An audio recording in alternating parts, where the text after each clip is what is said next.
Eu conversando com Deus por diversas vezes, perguntei do que a gente poderia expressar, qual a mensagem que o Senhor queria que a gente conversasse essa noite.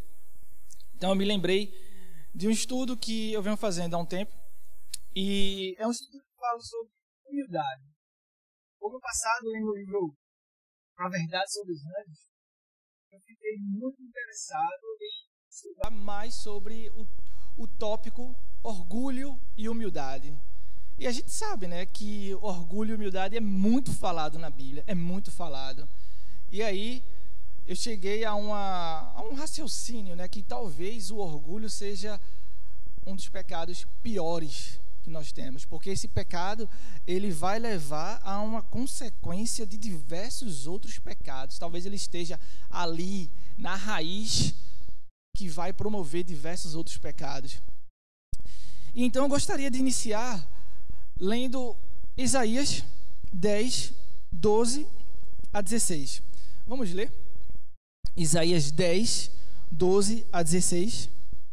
Abram suas Bíblias, você que está em casa, por favor, abra sua Bíblia também e acompanhe junto comigo este texto. Isaías 10, do versículo 12 ao versículo 16.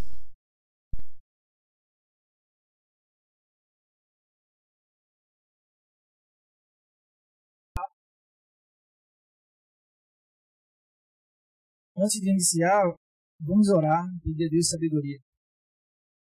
Pai nosso que está nos céus, glória seja dada ao teu santo nome, Senhor. Obrigado porque estamos aqui estudando a tua palavra. Queremos te pedir humildemente que a tua misericórdia desça sobre nós, Senhor, e que tenhamos sabedoria para entender, Senhor, a tua mensagem. Nos ajuda, nos guia, em nome de Jesus. Amém. Na minha versão, fala o seguinte, Isaías 10, verso 12 a 16. Quando o Senhor terminar a sua obra contra o Monte Sião e contra Jerusalém, ele dirá, castigarei o rei da Síria pelo orgulho obstinado de seu coração e pelo olhar arrogante, pelo seu olhar arrogante. Pois ele diz, com a força da minha mão eu o fiz, com a minha sabedoria, porque tenho entendimento. Removi as fronteiras das nações, saqueei os seus tesouros, como um poderoso subjuguei os seus habitantes.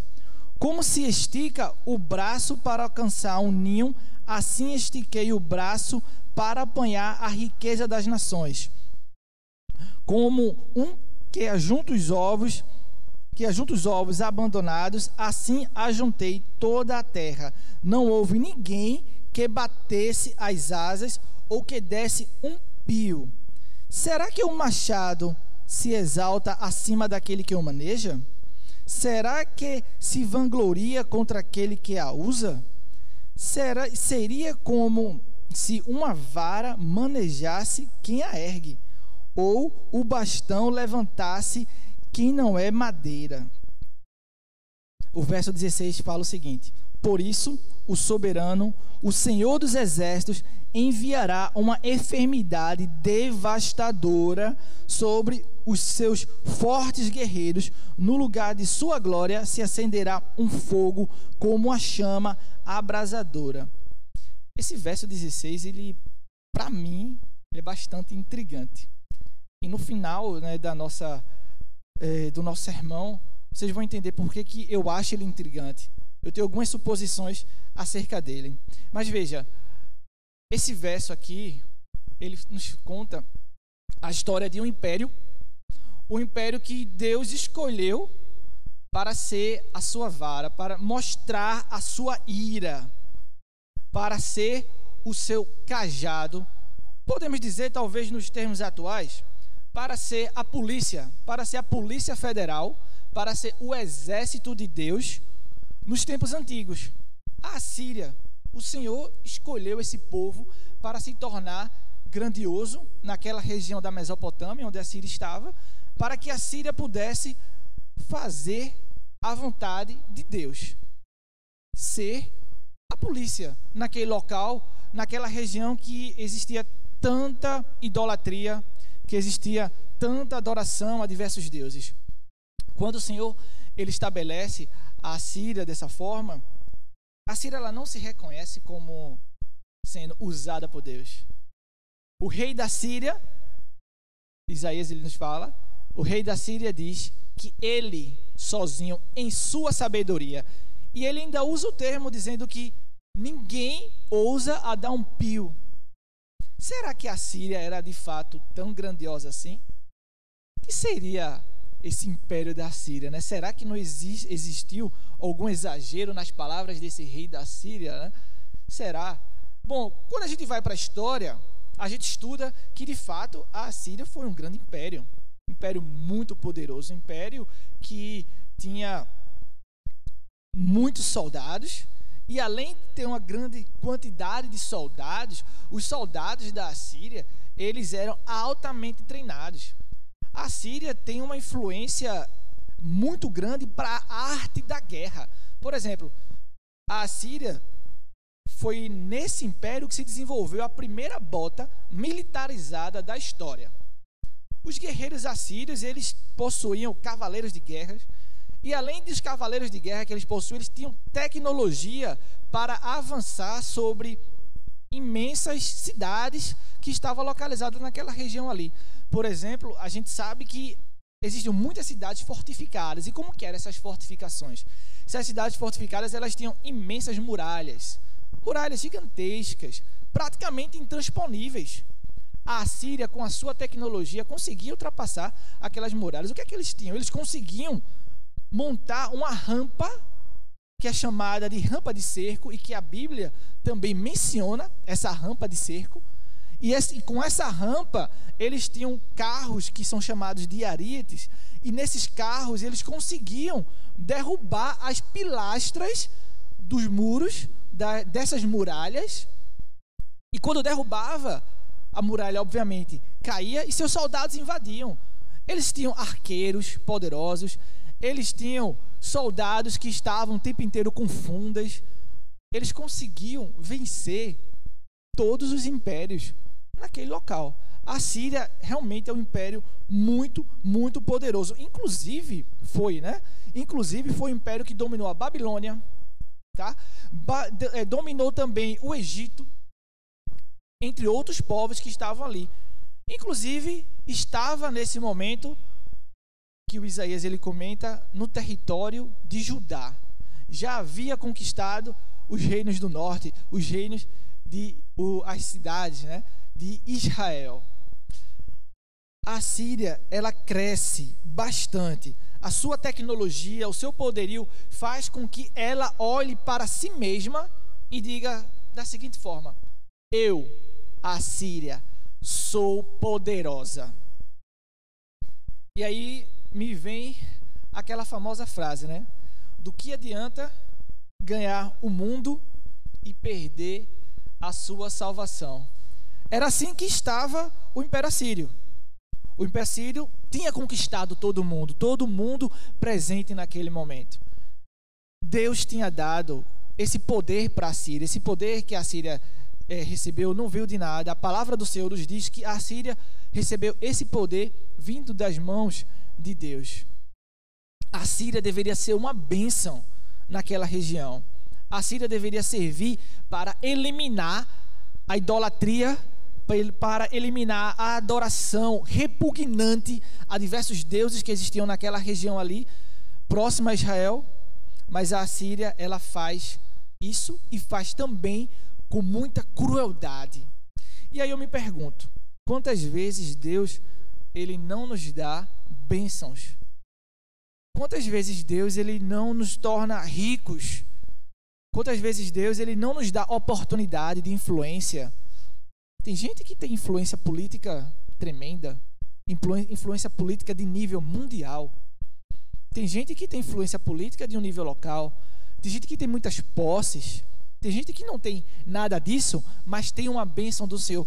Para que a gente usa as bênçãos que o Senhor nos dá? A gente usa as nossas posses, a gente usa os nossos talentos, a gente usa a nossa influência. Para quê? Para dizer que o Senhor é Deus que é a Ele que devemos adorar, ou é para dizer que eu sou poderoso? Não, porque eu sou inteligente o suficiente para fazer isso. Não, foi a minha inteligência que conseguiu elaborar essa tecnologia. Não, foi o meu conhecimento que proporcionou isso. Quantas e quantas vezes a gente não louva a Deus e a gente não diz que é a Ele quem devemos adorar, que o nosso poder veio dEle e é para Ele. Precisamos refletir sobre isso constantemente. Esse é um exercício que a humanidade precisa fazer. É o exercício do orgulho, é o exercício da humildade, caminhar em direção à humildade e reconhecer que o orgulho, ele está dentro de nossa humanidade, ele está na raiz dos nossos pensamentos, ele está na raiz de nossas atitudes, principalmente na nossa sociedade ocidental. Como é que a Assíria, ela cresce tanto? Vamos ler agora em Jonas. Vamos para Jonas e vamos ver o que é que o profeta Jonas ele fala no capítulo 3, verso 1 e 2, e leremos também o capítulo 4. O que é que o profeta Jonas ele fala com relação à Assíria? Capítulo 3, versos 1 e 2, inicialmente. A palavra veio a Jonas, a palavra do Senhor veio a Jonas pela segunda vez com esta ordem: vá à grande cidade de Nínive e pregue contra ela a mensagem que eu lhe darei. E o verso 2, e agora o verso 4 e 5. Jonas entrou na cidade e percorreu durante um dia, uma cidade gigantesca, né? Proclamando: daqui a 40 dias Nínive será destruída. Os ninivitas creram em Deus, proclamaram um jejum e todos eles, do maior ao menor, vestiram pano de saco. A Assíria, ela já estava com os dias contados. O Senhor já sabia quando que iria destruir a Assíria, se a Assíria, obviamente, não tivesse se arrependido. Mas o que é que acontece? Os ninivitas escutaram o clamor do profeta Jonas e se arrependeram dos seus pecados. E então, o que é que acontece nesse momento? O Senhor não destrói Nínive. O Senhor não destrói a Assíria, como já estava programado. Vamos ver o que é que fala no verso 2 do capítulo 4. Jonas orou, ele orou ao Senhor: Senhor, não foi isso que eu te disse? Quando ainda estava em casa, foi por isso que me apressei em fugir de Tarsis. Eu sabia que tu és Deus misericordioso e compassivo, muito paciente, cheio de amor e que prometes castigar, mas depois te arrependes. Deus se arrependeu, nas palavras do profeta Jonas, em castigar Nínive por causa da sua arrogância, por causa da sua vontade tremenda de ser cruel. Essa era a vontade daquele povo, mas o Senhor viu que os ninivitas estavam arrependidos, que os ninivitas vestiram panos de saco. Eles fizeram um exercício tremendo de humildade naquele momento. Deus se arrependeu. Então, a Assíria sai de um processo de arrogância, sai de um processo de autoexaltação e vai para um processo de humildade. Isso que a gente está lendo é antes do que o profeta Isaías ele fala. Vamos lá. Veja, a profetisa do Senhor, Ellen White, ela conta no livro Profetas e Reis que a Assíria, ela tinha sido, de fato, escolhida por Deus naquele momento para realizar todo aquele projeto. E a gente pode ver isso em Ezequiel 31. Vamos lá, Ezequiel capítulo 31, verso 3 e 4. Vamos ver o que é que o profeta Ezequiel ele fala com relação à Assíria. 31, verso 3 e 4. Considere a Assíria outrora um cedro no Líbano, com belos galhos que faziam sombra à floresta. Era alto, seu topo ficava acima das folhagens. As águas o nutriam, Correntes profundas faziam crescer a grande altura. Seus riachos fluíam de onde ele estava para todas as árvores do campo. Agora vamos ler o verso 8 a 12.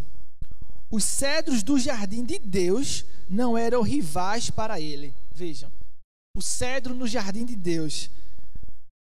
Nem os pinheiros igualavam-se aos seus ramos, nem os plântanos podiam comparar-se com seus galhos. Nenhuma árvore do jardim de Deus podia equiparar-se à sua beleza.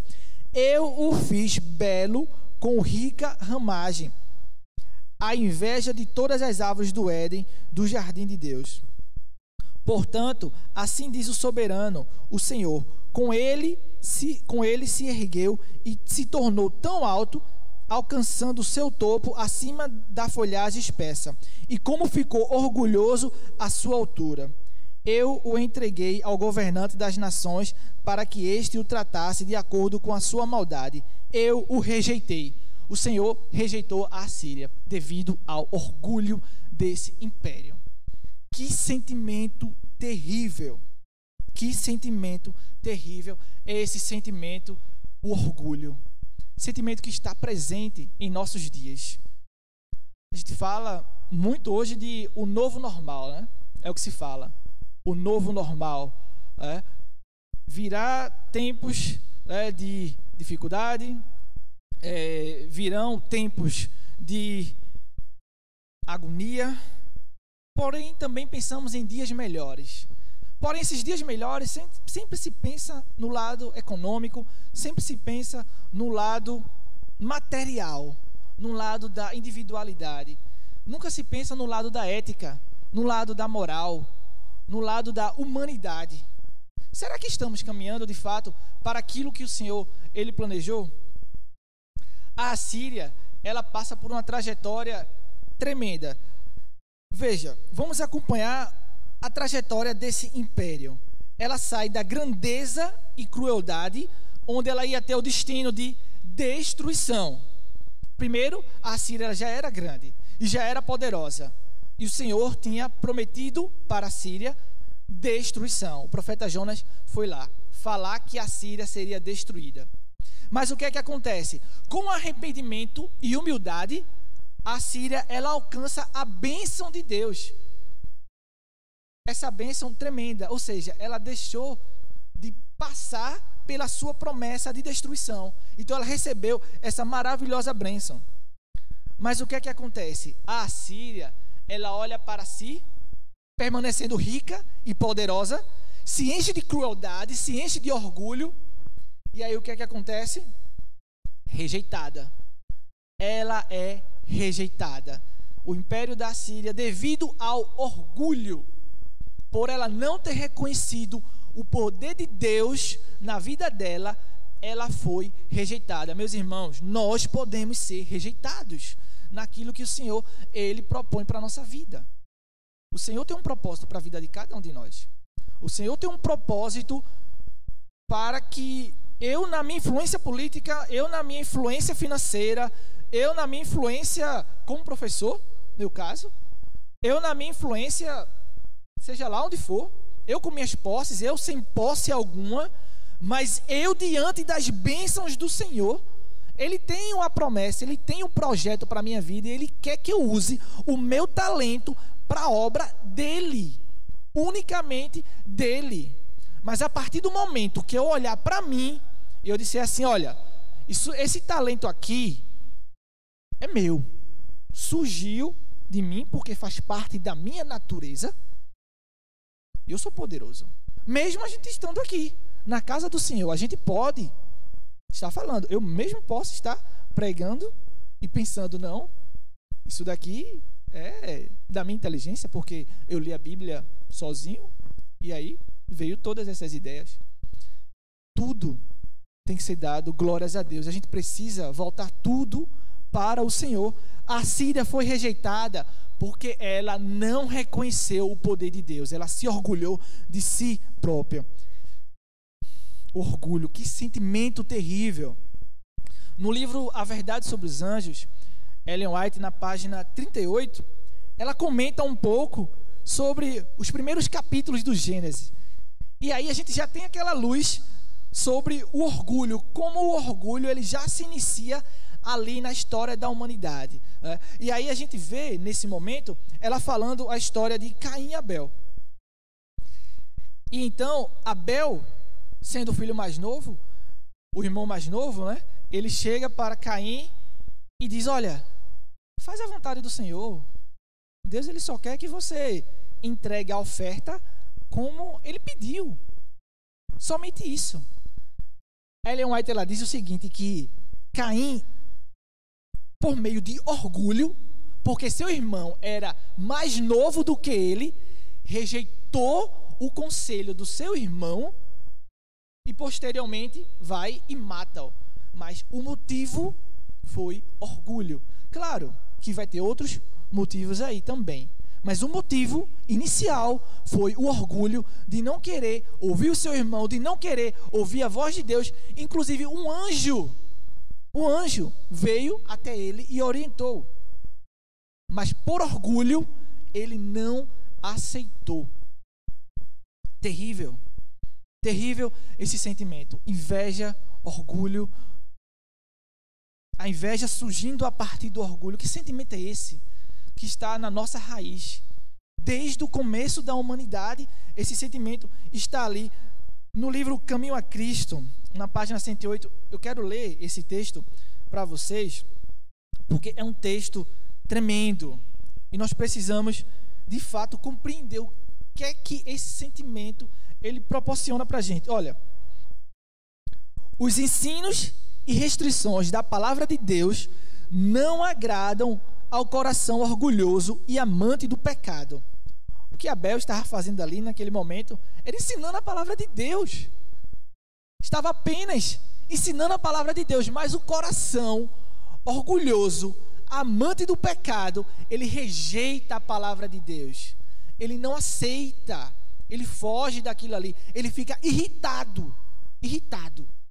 E foi isso que levou o Caim a cometer o primeiro homicídio falado na Bíblia. Olha, a gente vai ter na página 118 mais um texto bem interessante falando o seguinte: devemos cultivar a humildade e desconfiar de nós mesmos. Esse é o exercício da humildade. A gente precisa estar desconfiando da gente constantemente. Será que essa minha atitude aqui está sendo uma atitude humilde? Será que eu estou dando glórias a Deus nessa minha atitude? Ou será que eu estou pensando em mim? Será que eu estou pensando no meu comportamento neste momento? Devemos cultivar a humildade e desconfiar de nós mesmos. Devemos ter paciência com as faltas dos outros. Isso destruirá o egoísmo e nos dará um coração longânimo e generoso. Perceba que o egoísmo ele vem a partir do momento que a gente não tem humildade. Isso destruirá o egoísmo e nos dará um coração longânimo e generoso. Veja que a generosidade, a longanimidade são sentimentos que vêm também a partir do sentimento da humildade. A gente vai começar a tratar o nosso próximo com amor, porque a gente vai entender que o nosso próximo tem falhas também, que a gente não está acima dele de forma alguma. O sentimento da humildade precisa ser um sentimento constantemente trabalhado em nossa vida. A paciência, a humildade nos leva à paciência, a humildade nos leva a um olhar sublime, ao olhar que Cristo tem por nós. Cristo, quando estava aqui, ele mostrou o que é a humildade, ele mostrou o que é o caminho que nós devemos seguir. Esse sentimento não é um sentimento que surgiu apenas aqui na terra. A gente sabe muito bem que onde o orgulho surge, de fato, é no céu. E nesse mesmo livro, né, A Verdade sobre os Anjos, Ellen White ela comenta como que o orgulho ele vai surgir no céu. Ele surge no coração de Satanás. Mas esse processo não é um processo rápido. É um processo que é lento e gradual. Ela comenta que pouco a pouco Satanás ele foi olhando para si e começando a ver que o poder que ele tinha, a grandeza dele, a inteligência dele, era a sabedoria dele. algo que surgiu dentro dele. Deus o criou, ele sabia, mas ele percebia que ele tinha algo de diferente, que aquilo ali era dele mesmo, não vinha de Deus. Então, paulatinamente, olha, isso é importantíssimo, gradual, um processo lento e gradual. No livro Mente, Caráter e Personalidade, Ellen White fala que o pecado, ele não entra na nossa vida de supetão. Ele não entra de uma forma brusca, abrupta. Não. Satanás, ele já vem estudando a nossa mente há muito tempo. E ele vem implantando o pecado em nosso coração há muito tempo. E esse processo, ele vai sendo lento, até o momento em que a gente deixa de orar, deixa de buscar a Deus, e o pecado, ele toma conta da nossa vida. E então nós pecamos. Nós cometemos o primeiro erro, para depois cometer o segundo, o terceiro, até chegar um momento em que vai ser natural pecar. Vai ser natural cometer o erro. É dessa forma que o orgulho, ele entra nas nossas vidas. Esse sentimento é um sentimento tão destruidor. O oposto desse sentimento, que é a humildade, é o sentimento que Cristo vai encontrar os seus filhos quando estiver chegando aqui na terra. Cristo, ele não vai encontrar seus filhos com orgulho. Nós precisamos pensar nisso hoje, porque o Senhor está às portas, nós sabemos disso. Cristo, quando ele estiver chegando aqui na terra, ele vai encontrar seus filhos com humildade. No livro Eventos Finais, página 117, Ellen White, ela comenta que o Senhor, ele, quando estiver chegando aqui, ele vai encontrar os seus filhos em confissão, arrependimento, humildade e oração. Esse é o perfil do cristão que será salvo. Arrependimento, humildade e oração. E Ellen White fala que somente por meio deste caminho as orações podem ser respondidas. A Bíblia nos conta que Davi, devido à sua humildade, ele recebeu as bênçãos do Senhor. E quando a gente vai para o livro Patriarcas e Profetas, ela fala o seguinte, veja que interessante. Davi, quando estava sob o mais cruel insulto do seu filho Absalão, o que é que aconteceu? Ele ficou humilde, abnegado, generoso e submisso. O rei teve esse sentimento. Vou repetir. Humilde, abnegado, generoso e submisso. Ellen White, ela comenta que este foi um dos mais nobres capítulos da experiência da vida de Davi. Nós devemos nos inspirar nisso. Humildade, submissão. Se este foi um dos mais nobres capítulos da vida do rei mais falado de Israel, o rei que tem inspiração para diversos povos, inclusive não cristãos, esse deve ser o nosso sentimento. Esse deve ser o nosso sentimento. O sentimento onde Paulo diz que devemos olhar para o nosso próximo como superior a nós mesmos. Isso é muito difícil. Quando eu olho para isso, eu digo, meu Deus. Principalmente quando a gente está diante de uma situação de confronto. Como é que eu vou olhar para quem está na minha frente? Estou tendo uma situação de confronto e vou dizer, não, ele é superior a mim. Eu não vou colocar todo o meu orgulho, toda a minha raiva, todas as palavras que estão guardadas aqui no meu coração, na minha garganta, eu vou soltar contra essa pessoa que eu vejo que ela é inferior a mim. É incrível. O reino de Deus é algo que a gente não entende. É algo que nós, como seres humanos, não entendemos. Pensamos muitas vezes que é ruas de ouro, mansões e muita riqueza, mas o reino de Deus é algo que a gente não entende. Eu quero finalizar a partir da seguinte mensagem que Ellen White, ela traz no livro O Grande Conflito. Ela fala o seguinte, que Satanás, ele sabe tanto tanto que nós temos essa tendência para o orgulho, porque é um sentimento que ele quer implantar no nosso coração, porque foi um sentimento que se iniciou no coração dele, que ele nos enche de tarefas, ele nos enche de trabalho. Ele sabe que o dia da volta do Senhor está tão próximo. Então, ele faz o seguinte, olha, ele nos torna sobrecarregados a ponto de não buscarmos o auxílio divino para o nosso trabalho. É uma coisa muito simples. Presta bem atenção. A gente está trabalhando muito, a gente está correndo atrás no nosso dia a dia do nosso pão, estamos ali no nosso ganha-pão diário. E aí a gente olha e diz, nossa, essa pandemia, meu Deus, e agora? O que é que eu vou fazer? O que é que eu vou fazer? Não, eu vou trabalhar aqui, eu vou fazer isso, eu vou dar um jeito, e eu vou ganhar dinheiro, porque eu preciso pagar as contas da minha casa. O que mais eu vejo de notícias recentemente é com relação a isso. O novo normal fala sobre isso. Olha, as empresas elas vão dar um jeito aqui, vão dar um jeito aqui. A missão agora não é entender para atender, né? Eu li isso na revista Negócio. A missão agora não é entender para atender, é acolher para atender. Ou seja, a gente precisa agora estar acolhendo, então precisamos ter uma nova visão de como que a gente vai ter tudo isso. Nós precisamos pedir a ajuda de Deus. Nós não podemos buscar a solução do nosso problema a partir do que a gente quer, a partir dos nossos caminhos criados por nós mesmos. Precisamos pedir ao Senhor sabedoria.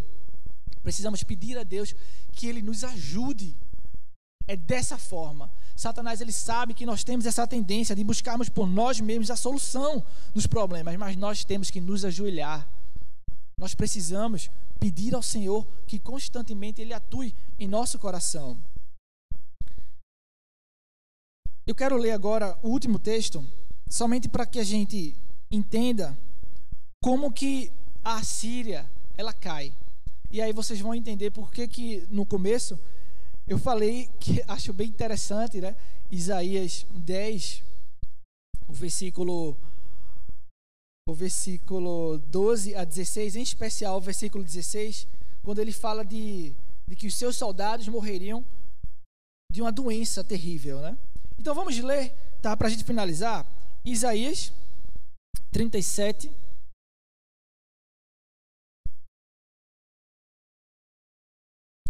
Isaías 37, versículo 33 a 36.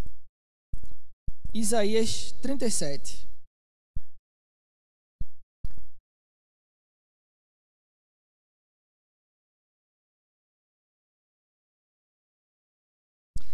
Por isso, assim diz o Senhor acerca do rei da Síria: ele não entrará nesta cidade e não atirará aqui uma flecha sequer. Não virá diante dela com escudo, nem construirá rampas de cerco contra ela. Aqui é o momento que a Síria está tentando invadir, tá? Jerusalém. Ela já tem invadido diversas cidades e ela tenta invadir, ela faz um cerco. E o rei aqui, né, está com medo e ele pergunta ao Senhor o que é que vai acontecer, e o Senhor dá essa resposta para ele. E aí continua: pelo caminho por onde veio voltará, não entrará nesta cidade, declara o Senhor. Eu defenderei esta cidade e salvarei por amor de mim e por amor de Davi, meu servo. Então o anjo do Senhor saiu e matou 185.000 homens no acampamento assírio. Quando o povo se levantou na manhã seguinte, só havia cadáveres. Assim, Senaqueribe, o rei da Síria, fugiu do acampamento e voltou para Nínive e lá ficou. Meus irmãos, foi assim que finalizou essa luta que estava ocorrendo entre Israel, entre o reino de Judá contra a Assíria. A Assíria voltou com 185.000 soldados mortos. O anjo do Senhor veio e matou esses 185.000 soldados.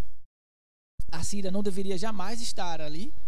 Inclusive, alguns ataques que a Síria fez a Israel e a Judá foram ataques que foram coordenados pelo Senhor. Mas a Síria não devia ir para Jerusalém. E foi dessa forma que a Síria foi destruída. Eu suponho que essa doença que o Isaías ele fala no versículo 16 de Isaías 10, foi essa doença que aconteceu com esses soldados. Em uma noite, os soldados assírios adoeceram e 185.000 soldados morreram de uma peste, que para mim é uma peste misteriosa, é o Covid daquele tempo, muito pior, né? De uma peste misteriosa, onde 185.000 soldados morreram naquele momento. Meus irmãos, que nós pensemos a cada dia na humildade. O orgulho só vai nos levar à destruição. O orgulho só vai nos levar à ruína. A Síria, o império que tinha sido um projeto do Senhor para cura de algumas nações, para eliminar a idolatria em diversos lugares, se tornou o império que foi destruído e saiu humilhado por um outro reino que era muito inferior sob o ponto de vista bélico, sob o ponto de vista de armamentos de guerra. Era um império muito fraco, o reino de Israel, o reino de Judá. Mas Deus colocou sua mão sobre o seu povo e mostrou o que é que acontece com quem tem orgulho. Quem tem orgulho vai ter um momento de vitória, como foi a Síria. A Síria teve seus momentos de vitória, mas vai chegar até a sua destruição. Pensemos, meus irmãos, a cada dia na humildade.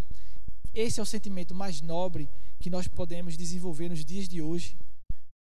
Foi o sentimento que o Senhor nos ensinou. Que essa seja a nossa oração a cada dia.